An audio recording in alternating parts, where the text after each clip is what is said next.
milking happens early morning. And if you live near a farm like this, you will hear the cows crying from 4 a.m. up to 6 a.m. because that's the time they're allowed to feed their young ones. But then remember, the milking is usually done manually. So milking, by the time you milk cow A, 4, 5, and 6, and 7 are crying to feed. So they milk and maybe up to 95%, and then the 5% is left for the calf. Oh, thank you, everyone. I'm honored to be addressing you from the capital of Uganda, Kampala. Well, Uganda, where I come from, is a country well known as the Pearl of Africa. Uganda is a home to more than 51% of the world's mountain gorillas. Uganda is home to the source of the world's longest river, Nile. Uganda is a home to the world's or second largest, or first, some say first or second largest freshwater lake, Lake Victoria, which is shared among 3 countries in East Africa.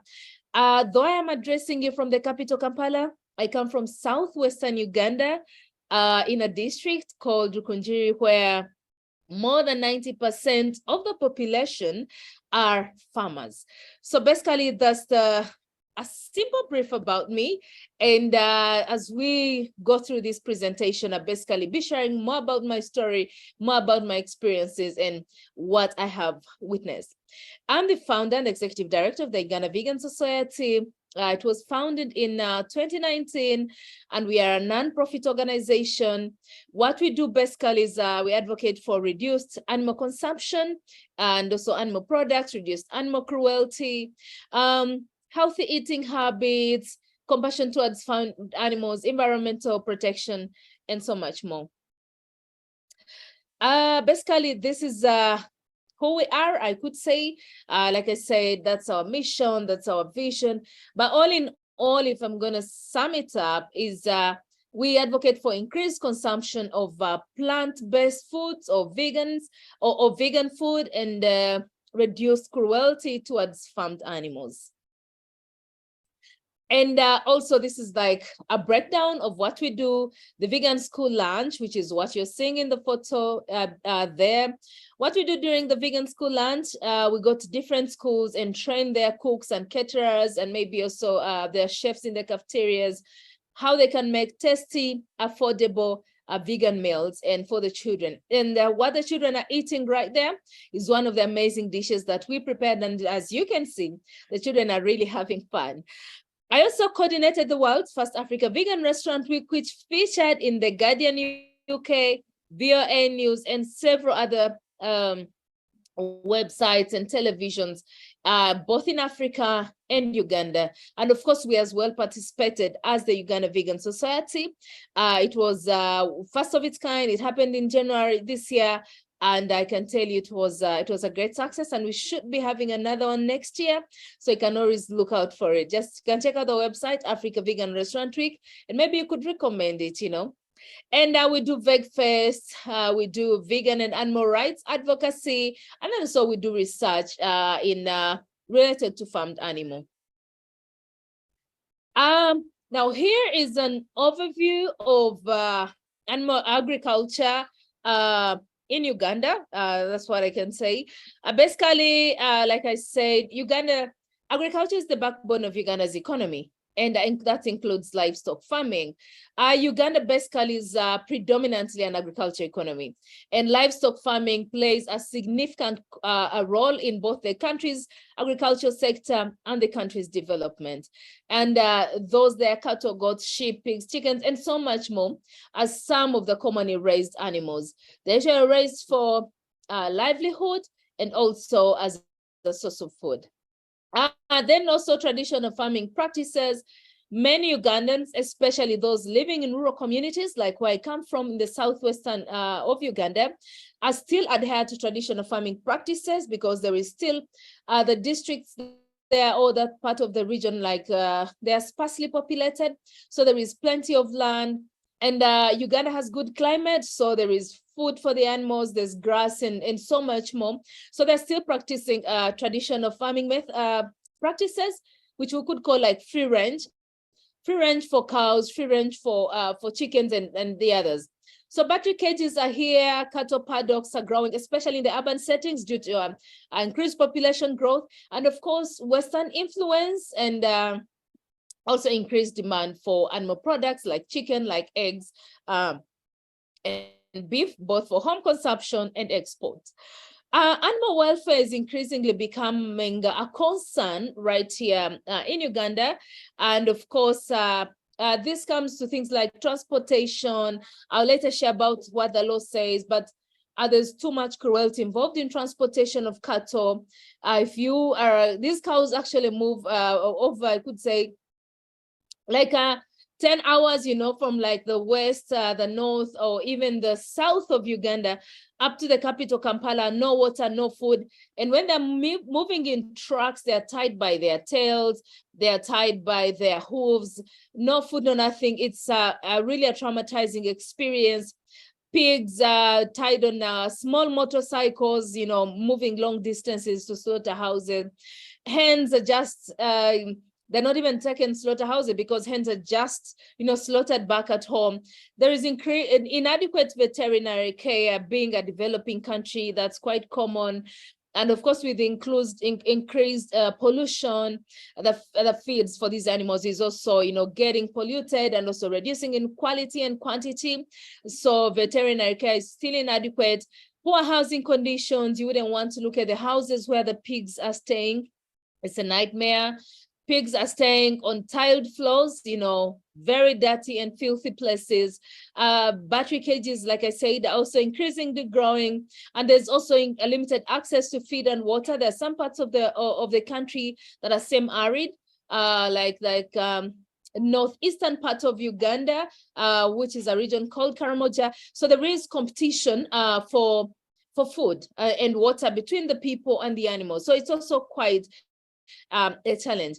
And I would like to clarify this. By animal welfare, it's a term that the meaning of animal welfare and animal wealth in Africa and in Western countries is usually quite different. Here, animal welfare basically means the general well-being of farmed animals. And then just looking at some of the common foods, Uganda is basically endowed with fertile soils, good climate. That's why it's called the Pearl of Africa, I could say. So plenty of foods grow here. So bananas, potatoes, cassava, and all the different types of bananas, sweet bananas, green bananas, plantain, all these foods that I've mentioned grow very well of course, in different parts of the country. And 80%, we are farmers. I grew up as a farmer and I'm still a farmer. Most of the times I grow my own food, you know. Then plant-based foods are readily available, and these are the most affordable foods you can find in Uganda. The animal products are looked at as food for the rich or for the well-off, whereas the plant-based foods are looked at the food for the poor. Yeah, they're in variety, they're in plenty, and that is why increased consumption of animal products and increased suffering of animals is growing, and especially in urban centers like the capital Kampala and I could say Kampala Metropolitan, which has over 6 districts. Over 500,000 people do not take animal products, you know, meat, milk, and so much more. And many do this for health reasons. And of course, there's increased concern, like I said, on the well-being of these animals. So many are starting to shift when they understand, because like I said, and which is basically what my presentation is talking about, there is increased concern because we are a country that care about the well-being of these animals, because we've grown up with animals. We are farmers, we love animals. Now, in short, this is what I can say. I just tried to put up a summary of the Animal Prevention Prevention of Cruelty Act. Now, there is too much cruelty that happens here, and no one cares. You know, when you've lived with something, you tend to think that, well, it's normal, and the law doesn't do much, you know. I could, if you can read it, that what's happening, but basically, it goes to the court, and you know the court processes, you know, court can order destruction of an animal if the owner has been convicted of animal cruelty. But I can tell you, in my 33 years of life, I have not seen this happening, you know. Also, if consider keeping an animal alive would be considered cruel, this is the situations where an animal is sick and no one knows whether it could make it. But also, there are no convictions that have happened. You know, everyone kills their animal as they please and from wherever they want. Additionally, the court has authority, you know, to deprive the convicted person of ownership of the animal and determine an appropriate method of disposal. An appropriate method of disposal. Not shelters are not quite common here, you know, so they dispose it off. Like, okay, so the owner cannot have this anymore. So it's where do we put this? You know, the act also prohibits allowing deceased animals to roam around freely in public places, makes it illegal to like I talked about, like selling like poisoning animals and everything, but it's happening. If I could even go to dogs and cats are being poisoned every now and then, and no one is doing anything, you know. Of course, the act it talks about offenses or the penalty, but it's quite absurd that no matter how you treat an animal, the penalty is just 25 US dollar cents, like 25 cents USD, or it could be 3 months imprisonment, or both. But this rarely happens. But this is 1,000 shillings in Uganda, 25 cents. It's basically nothing.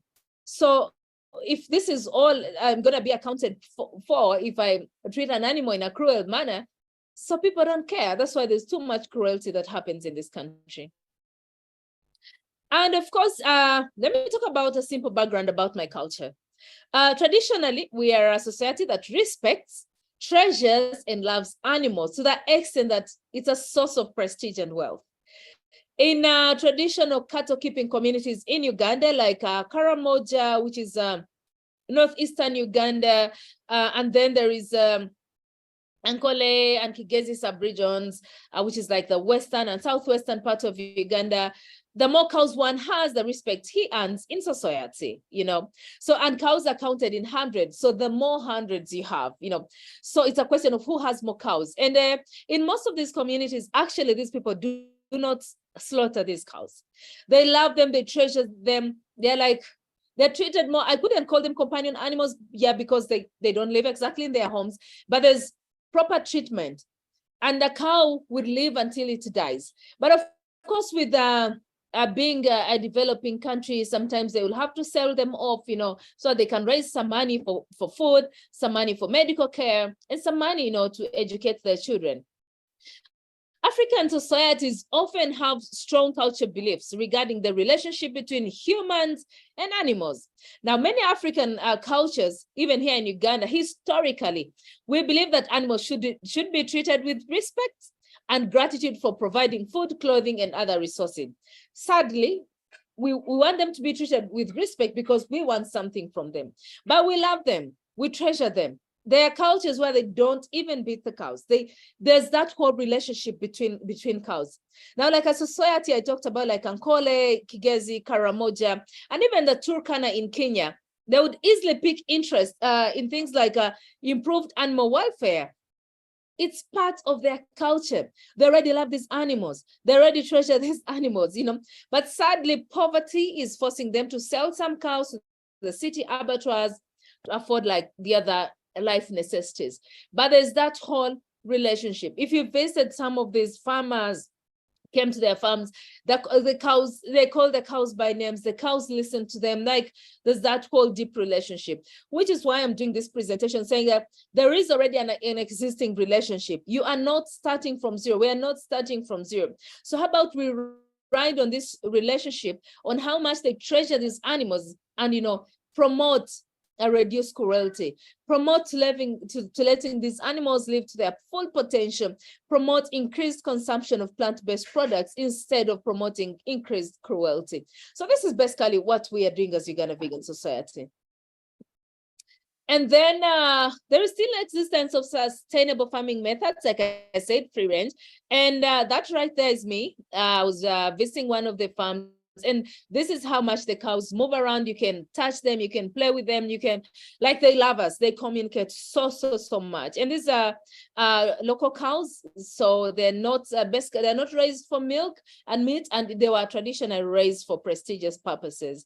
And they don't easily fall sick, so they are very much more affordable. But of course, with increased demand for beef, for milk, now exotic cows are being, introduced, and these ones are now being put in paddocks because they're being introduced mainly for their milk, And now what happens when it comes to milking? The calf will be denied an opportunity to feed because humans need the milk, which is quite a very sad scenario, I know this is something we can write on, like I said, to advocate for reduced cruelty. Milking happens early morning, and if you live near a farm like this, you'll hear the cows crying from 4 a.m. up to 6 a.m. because that's the time they're allowed to feed their young ones. But then remember, the milking is usually done manually. So by the time you milk cow 4, 5, and 6, and 7 are crying to feed. So they milk and maybe up to 95%, and then the 5% is left for the calf, So there are those constant cries, which are quite traumatizing and so much more. So we're trying to say, okay, you say you love these cows, you communicate with these cows. So what about you reduce their suffering? How can you let them feed their young ones? How can you let them, how about you opt for options, And so it's, yeah, and these are like some of the cows, these are they're called longhorn cattle. And there's also emphasis on communal values and shared resources. This is what we are doing. So if you look at this farm and the farm that I showed you previously, it's not one person that will keep their cattle. You're going to have about 5 homesteads within the same area, and their cattle is feeding together, is living together, and probably 1, 2, 3 caretakers, So there's that whole, and family A will be able to report to family B if there's some cruelty that is happening on the farm. So this is why I'm talking about shared communal values and shared resources. Now, this often leads to care for animals, which results into better well-being or welfare compared to industrial farming. Because industrial farming, these animals are basically alone. One animal is alone and is lonely. So as Ugandan Vegan Society, we leverage on this traditional beliefs and cultural practices and because they present, potential for education and awareness campaigns, promote better well-being of these animals. Now, we do meetings which highlight the importance of humane treatment to animals and responsible stewardship of animals, which we hope and is already influencing better farming practices. And then we usually say, so how best can we strike a balance? How can we strike a balance between what is happening is the animals are there is a relationship, but then how do we strike a balance to make sure that there is reduced cruelty? There's what has been practiced. Keep those animals, but you're keeping them as a source of prestige and also for their milk, and maybe also for improved livelihood in case you need Medicare, in case you need school fees for your children, you're going to sell a cow to a slaughterhouse, So how do we strike a balance to reduce this? Of course, as Ugandan Vegan Society, I can say we approach the issue of improving animal welfare in Uganda with culture sensitivity, because we understand the culture and we don't want to reach in a place and we're saying, no, you cannot tell a hungry person, don't drink that milk. Where's that alternative? Their culture is drinking milk, So you have to have culture sensitivity, promote collaboration, like I talked about earlier. And also it is possible to find a common ground that respects cultural heritage while ensuring the well-being of animals. This is already existing, but ultimately the goal is create solutions that are acceptable to local communities and contribute a more humane society. That is what we are working towards. We strike a balance between traditional and cultural practices and improving the well-being of animals or animal welfare standards in Uganda and in many regions. This requires, a thoughtful, a collaborative approach, which is what we are using, trying to work with people that already have that relationship and discuss, how do we make this relationship beyond, using these animals for our own good, beyond letting them live, We're also trying, to advocate for improved animal welfare legislation. You look at the law, that's the only law that we have. So we try to work with policymakers and also local council leaders and tell them these are welfare legislations. There's a law that is against animal cruelty. What about working with the police to ensure that they arrest, the people that are transporting these animals on big trucks, to slaughterhouses, with no provision for, for food, for anything, and also just tying them by their tails and their hooves. We also try to engage like members of parliament, how about we will revise this law? This is really an engagement that is taking long, but yeah, we hope it can go on until we have something better. We try, of course, to explore alternative income generating activities that do not rely on animal exploitation.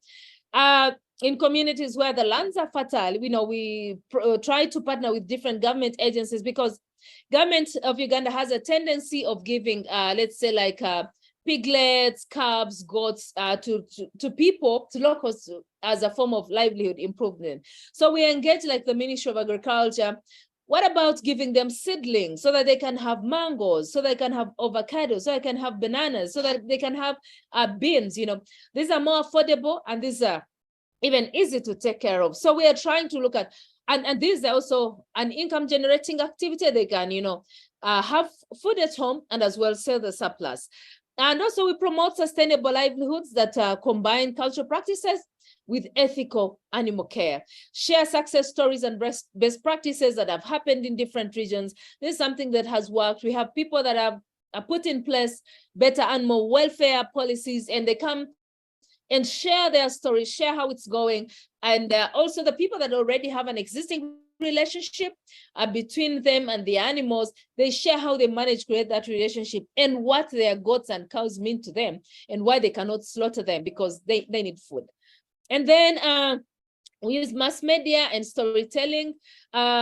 Community radios, we usually go to community radios because most of this farming is happening, the biggest part of animal agriculture is happening in rural communities. It's because of this, there is still land to practice this.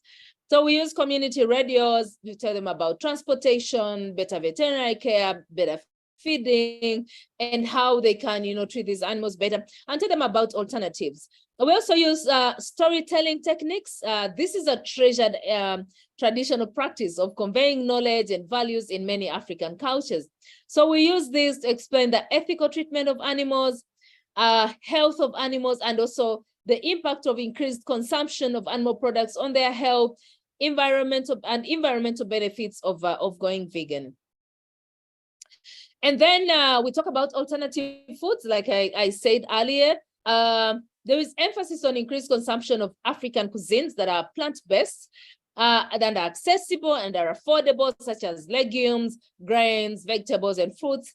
We showcase how these foods can form the basis of vegan diets. Here in a photo, this is one of our vegan chefs. It was during a school lunch, and after preparing an amazing meal, he was having a discussion with the children. How was it? What do you think about this? And they love it. They love it. It's a matter of making them, tasty, because children love tasty food. They love food that looks that is very colorful. So this is part of what we do, and try to see how do we keep our traditional African cuisines more vegan instead of trying to, to make them to add in animal products, yet some of them were actually traditional vegan. So we try as well to highlight indigenous plant-based foods, emphasize the rich tradition of plant-based foods in African cuisine that I already talked about, and the impact of these plant-based foods, especially on their health and the health of their young ones. Uganda is a country where we are struggling with non-communicable diseases, one of the leading killer diseases, hypertension, type 2 diabetes, and cancers. So we try to tell them, go plant-based because of this. Instead of taking milk for all this long and then later have issues with diseases like arthritis, you can just go plant-based, and try soy milk, try coconut milk. And then we also conduct cooking demonstrations, which is a major component of our vegan school lunch program. Now, this incorporates traditional ingredients and recipes, showcasing how delicious and nutritious these dishes can be. Teachers are interested in healthy children. Parents are interested in healthy children. Even government is interested in healthy children. So this is how our project has been welcomed. And we don't just tell you, no, eat beans because there is, no, we demonstrate and show you how this can be done. We also emphasize environmental stewardship. We frame veganism in a way that honors the land, natural resources, while aligning with our traditional African values of environmental sustainability and conservation. And then we do community gardening as an alternative to animal agriculture. Excuse me, I briefly talked about this, where we try to work with the Ministry of Agriculture and get some seedlings. And of course, sometimes if we have donors that can support us with these seedlings, we advocate for community gardening, school gardening, and so much more. And this is an alternative to animal agriculture. It's affordable because most of these soils there are rains, there are planting seasons, the soils are fertile, and we're endowed with good climate, a variety of crops. So we encourage the communities and tell them about different gardening projects where they can grow their own vegetables, their own fruits, in the long run, fostering a stronger connection to plant-based foods. And then vegan traditional and religious ceremonies. Of course, we all know about religious ceremonies. It could be Christmas, it could be Eid, and like, you know, it's a tradition, like slaughtering of these animals. And here it happens a lot, you know. So during these famous celebrated traditional and religious ceremonies, we promote incorporating vegan options into these traditional ceremonies, into these celebrations. And we try to be there to demonstrate how this can be done. How about, you know, if it is an event and you have a buffet, you can have 50% of the buffet vegan, which is quite easier and affordable and making it more tasty. And sometimes we offer to train their chefs, you know, to train their cooks so that we are able to have this in a sustainable manner. And then we talk about health and wellness. And if you want people to listen to your veganism knowledge, the biggest thing to talk about here is health and wellness. It's really working for us as much as for our mission is to end cruelty towards farmed animals, but also this is still like something new, and you may not easily get an audience, but health and wellness honestly has an audience here. So we highlight the benefits of plant-based foods while promoting veganism as a path to improved health and well-being of humans. We address issues like heart disease, like I talked about, diabetes and obesity, which are really prevalent here in Uganda. Nutritional education, we provide nutritional education within the context of traditional beliefs, emphasizing how a balanced vegan diet can meet all your nutritional needs. We tell them where you find your proteins, where you find your carbs, where you find your health fats, and also B2. So basically, by integrating traditional African beliefs and values into the promotion of veganism in Uganda, you're creating a culture that is more reasonable, that you know, is understanding and also respects these traditions, but also trying to understand that I can actually, you know, have a closer relationship, a more intimate, a deeper relationship with my cows, with my hens, and with my pigs. Of course, there are some challenges, which is quite common, honestly. Challenges are everywhere, including limited funding, limited affordable options in some regions. There are some regions that are semi-arid, and then not all foods grow there. Culture and traditional preferences is still a long way to go. You know, to talk about like it's not slaughtering on Eid is still a long road, a long journey ahead of us, but we don't stop. It's still tough to tell these fishermen who this is their source of their livelihood, not to hold fish like that, not to continue fishing. They need alternatives, you know. For schools, for example, during our vegan school lunch program, we talk about, they say we don't have storage facilities, you know, these fruits and vegetables and plant-based foods are easily perishable. And also there's no linkage between school feeding and agricultural production, especially by government. Like this is something that government has really not taken so much interest in. We're trying to have a discussion with government, with the Ministry of Health, with the Ministry of Education, with the Ministry of Agriculture to promote increased consumption of plant-based foods, especially among school-going children, children under the age of 5, breastfeeding mothers, and pregnant mothers. And of course, there's also limited knowledge on climate smart agriculture. In seasons where it is a dry season, it is quite challenging because we have to wait for another planting season. So if there were limited options of plant-based agriculture, something maybe could be done. We could have constant flow of foods and have more people involved in agriculture. So basically that is from me, and I bring you greetings from the team at Uganda Vegan Society. This is part of the team, very young, youthful Ugandans. And that's my email in case you want to get in touch with me, nabaasa@ugandavegansociety.org. Thank you so much for listening to me and giving me an opportunity to address you live from Kampala, Uganda.